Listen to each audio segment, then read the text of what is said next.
Bennett, 1, 2, 3, 4, 5, 6, 7, 8, 9, 10, 11, 12, 13, 14, 15, 16, 17, 18, 19, 20, now 21 cases.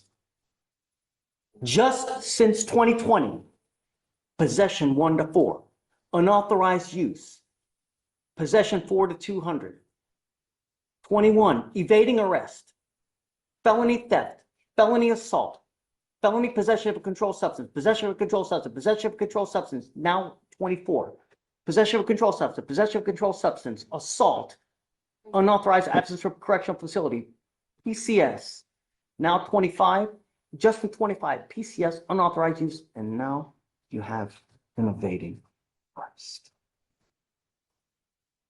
Those guys. Stop. I didn't ask you to say anything. You missed court, and now you're here.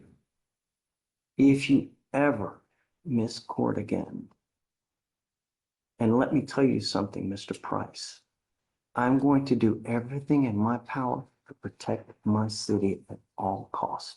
If I find that you are one iota of danger to it, it's really not going to go well for you. Do you understand me? You're now charged with evading arrest or detention. You're facing up to a year in jail and or a $4,000 fine. We are going to do probable cause. You have the right to remain silent. Anything you say can or will be used against you. You have the right to have an attorney present. If you cannot afford one, one will be appointed to you. Thank you, Judge. On April 14th, 2025, in Harris County, Texas, an officer was patrolling the area of 999 Pasadena Boulevard, the Macro Plaza Mall. The mall is closed during the early morning hours when this incident occurred, and no maintenance or cleaning personnel were on scene.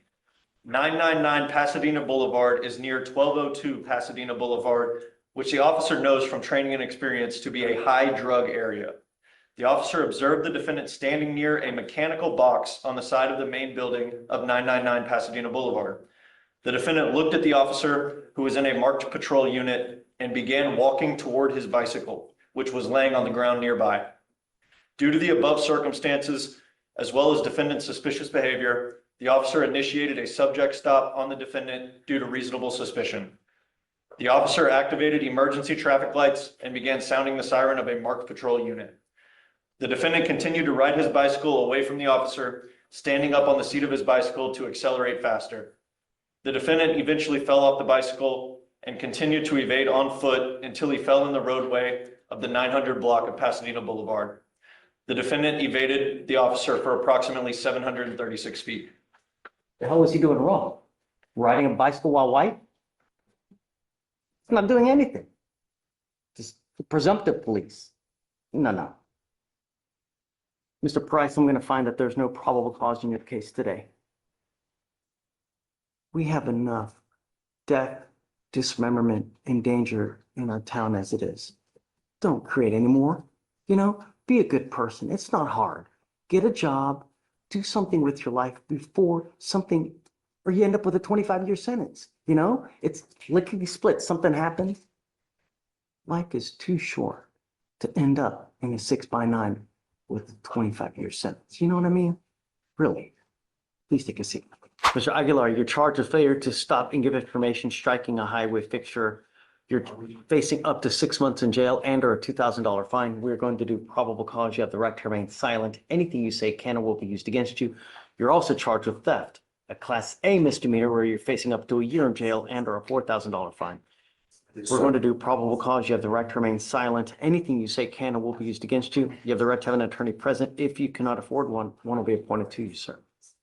Thank you, Your Honor. Law enforcement officer spoke with the complaining witness, who stated that on April 2nd, 2025, he parked his truck in his company's parking lot, locked the truck, and when he returned the next day, his tailgate was missing. An employee of the complaining witness searched Facebook Marketplace and found a tailgate that matched the complaining witness's stolen tailgate and had recently been published.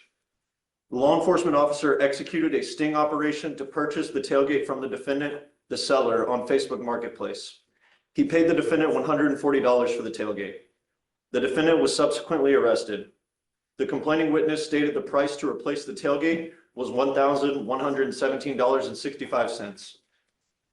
The defendant stated he buys the tailgates from a friend for $75 and resells them for typically $300 to $400.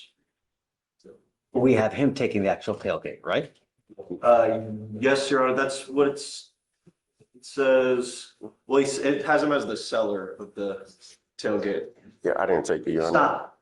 Don't say anything. You have the right to remain silent. Exercise that right. Yes, Your Honor, it has him as the seller and that it was recently published 2 hours ago on Facebook Marketplace. But those are the facts as far as the dim summary goes. It says here that this defendant did then and there unlawfully appropriate by acquiring or otherwise exercising control over property, namely a tailgate owned by Jonathan Smith. Did he take the actual tailgate? Your Honor, there are no facts alleged in the Dems that he knowingly took the actual tailgate. However, the tailgate was in his possession and under his control. Sure. And he was the seller on Facebook Marketplace. There's no information in the Dems, though, that represents that he was the actual individual that stole the tailgate. In fact, when the officers interview him, he says that a friend, he buys the tailgates from a friend and then resells them on Facebook Marketplace. Are we to assume that he knows that they're stolen? You know, he's charged with theft, right? Yes, Your It's a specific intent crime. So if he's selling stolen property, somehow there has to be evidence that he knows that it's stolen. How do we know that he knows it's stolen? We don't operate on hunches. Your Honor, there is also an allegation, or it's alleged in the Dems that the defendant told the law enforcement officer that he was aware the tailgate was stolen. Well, there you go. Okay. Thank you. It's my fault. Mr. Aguilar, I'm going to find that there's sufficient probable cause to go forward in the theft case. What about the failure to stop and give information? Failure to stop and give Let's see. We need to do probable cause on that one as well, please. Good, Your Honor. Yep. Law enforcement officer was following up on this case in the original report.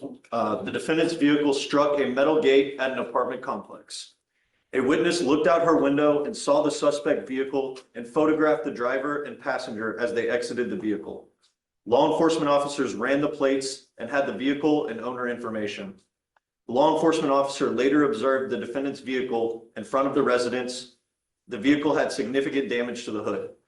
The law enforcement officer made contact with the driver, the defendant. The defendant was ID'd to be the vehicle owner. The defendant stated he loaned his vehicle to an acquaintance he only knows through Instagram. The defendant showed the law enforcement officer the man's Instagram named Go Get a Veil. The defendant claimed that this man needed to borrow the car to pick up a girl. The defendant stated he would obtain the man's real name and provide it to the law enforcement officer by the end of the day. The law enforcement officer was not contacted by the defendant again. The law enforcement officer took a still shot on his body-worn camera of the defendant during the conversation. The law enforcement officer later compared the photos and saw the defendant was the same as the photo from the reportee. The law enforcement officer attempted to contact the defendant and could not. The apartment complex's estimated damages are $2,000. Got it. Mr. Aguilar, I'm going to find that there's sufficient probable cause to go forward on both of your cases. Can you tell me if he has a license to drive, please? Texas driver license. John, can you check that on Aguilar? Don't. I know that you are itching to say stuff. Don't. Oh, no, You no, have sir. the right to remain silent. Exercise. I've got a bunch of DAs here. Whatever you say, they're going to use it against you. So Yes, sir. just now's not the time to fight your case. You will have the opportunity to fight it. Just now's not the time. I want you to understand, Mr. Aguilar, I will do everything in my power to protect my city at all costs, including property. And if I find that you're a danger to my city, I'm going to lock you up and I'm going to make your bond so high, you'll have hair falling out. Yes, Do Your you Honor. understand? Yes, Your Honor. Tell me what time of night was, do we know the theft of the tailgate? Was it in the middle of the night? So it was reported around 5 p.m. That's the only information we have, Your Honor. Okay. I'm ordering you as a condition of your bond not to pick up any new cases, not to have any contact with the complaining witness in the theft case, not to go within 200 feet of where they live or where they work. Do not pick up any new cases. You are not allowed to drive unless you have a valid Texas driver license and liability insurance in your name, and that is also a bond condition. If I find The judge draws a hard line. Repeat DWI offenders no longer get off easy. He calls lenient sentences insanity, doing the same thing and expecting different results. This is proactive justice. Fines, classes, impact panels, and ignition interlocks. The message is cleared, WI is preventable, and excuses don't work. What's your take? Are strict penalties the best deterrent, or should we focus more on rehabilitation? I find that you're driving without car insurance, likewise, you will go to jail. That's it. If I end up revoking your bonds for one thing or the other, they're probably going to end up around 10, maybe 15,000. And if you don't have anyone to pony up that kind of money, you will be stuck like Chuck in there until this case is over. Do you understand? Yes, sir. Do you have the ability to hire a lawyer? Yes, sir. Okay, we are going to give you time to hire a lawyer. So I will have you go to Victoria, sign a reset. After that, I'm going to have you take a seat in the jury box while we get your bond conditions. We'll have you sign it. After that, you'll be free to go. Don't be a danger to my city. Do you understand me? I understand. Come on. Judge, for what it's worth, my client, assuming the court's okay with it, would like to apply for an driver's license after this. We'll be working on getting those documents together if the court's inclined. I don't know about doing a time served. He just had one dismissed and he's back now, right again with another DWI, and it's a point, and it's above a 15. I mean, really? Sure. We're still going to continue to do the same thing over and over and over? No, I know you're saying no, but here you are yet again. You had one dismissed, a year and a half ago. Now you're back on another one. It's above a 0.15. If you gave him, if you got an occupation, the court could order some level of treatment, Judge. He has to do treatment as part of it. So what we do is we'd have him T-RASed, but if I accept this, I'm sticking him with the fine. I'm not going to let him go without the fine. Would you impose a fine on the probation? No. Let me talk. Talk to him. It's 4,500 as well, too. No, I'm sorry, 6,000. I need you to understand that in life, right, we're not going to continue to hope and pray that something bad doesn't happen. We sometimes have to take proactive measures to ensure. You just had one dismissed. You've now picked up another one. If I were to plead you to time served, another proverbial slap on the wrist, and now we're going to let you go out there and hope that you don't kill someone or maim someone or you don't pick up another one, No, that's like the definition of insanity, wishing that something, over and over, just with a different result. No, this is proactive because here we can see what the issue is. We don't want you to come back with another DWI or much more kill someone because, look at the news. Every day someone dies from a DWI, and it's just not fair when it's so freaking preventable by one damn button on your phone. How much money have you spent on both DWIs so far where one button and a $40 fee would have gotten you from A to B? You know what I mean? Sir. That's now what we have to do to intervene in hopes that you learn from this so it doesn't happen again. So you've worked out an agreement where they're offering you 1 year in jail and this to be probated for 15 months. As part of this, you will do a repeat offender DWI education class, a victim impact panel, a TRAS, which is an evaluation to see what are the conditions you may need if you need other conditions. If they assess them, you must fulfill them. No drugs, no alcohol, no breath test refusal, meaning that if you're pulled over, an officer asks you to submit a breath test, you must do it while you're on this probation. Guardian interlock, 25 hours of community service, and a $100 one-time donation to Mothers Against Drug Driving. You have children. No, but I have a 13-year-old brother that relies on me. If he does a parenting class, then I'll consider the community service way. Thank you, Judge. The idea, all we want is that you learn so that you, in 20 years, this has made enough of an impact on you that you think twice. Oh man, shit, that was such a bad experience. I don't want to do that again. It's either jail or it's a crap load of fines and fees. Do you understand? Yes, sir. If you ever have a problem while you're on this probation, all you have to do is come back, let us know. We can work through anything. There's nothing too big, nothing too small. But the worst possible thing you can do is drive without a license or insurance, start using, or pick up another DWI. Sir. You understand? Yes, sir. The other thing that if you just take off, abscond, that's also it's an instantaneous warrant. If you violate this probation, that's what we do. We issue a warrant. We have a hearing to determine whether you violated it. If you do, you're looking at an entire year. Do you understand? Yes, sir. You give up the right, you're giving up the right to a trial, right to compel witnesses to testify on your behalf, confront and cross-examine your accusers. If you are not a citizen, there are possible immigration consequences. You can be deported, excluded from the country, denied naturalization. You give up the right to appeal. Once you plead guilty to this offense, this is going on your record now. It'll be there for the rest of your life. Do you understand? Yes, sir. From now on, you're facing a minimum of 90 days in jail. You ever pick up another one? Do you understand? Yes, sir. And I'm going to tell you now, you get pulled over, an officer, the first thing they do is they look at your record. They're going to see DWI, DWI. What do you think they're going to do? Do you think they're going to harass and harangue the hell out of you? Every time you get pulled over. And if they smell anything funky, it's probably not going to go well. You understand? Yes, sir. Is it true or untrue that you had a 0.15 or above in this case? It's true. True to the enhancement. All right. How do you plead to the offense? Guilty or not guilty? Guilty. I'm going to find you guilty. I'm going to follow this agreement. I'm going to send you to it. I'm not going to suspend your license now, but I'm going to tell you, can you look up his license, please, to see if it's suspended? Judge, I'm sorry, I missed his name. Arredondo. It is not eligible, Your Honor. Okay. So you will be signing a non-driving affidavit. If you drove here today, you are not allowed to drive home. Your license is suspended as of this time. If we catch you driving without a license, I'm going to lose it. Do you understand? Yes, sir. Do not drive. You are required to have a guardian interlock, and every officer, because we send notice to DPS, every officer in the state knows if they pull you over and you don't have an interlock, you're going to jail. Do you understand? Yes, sir. That's for the traffic, right?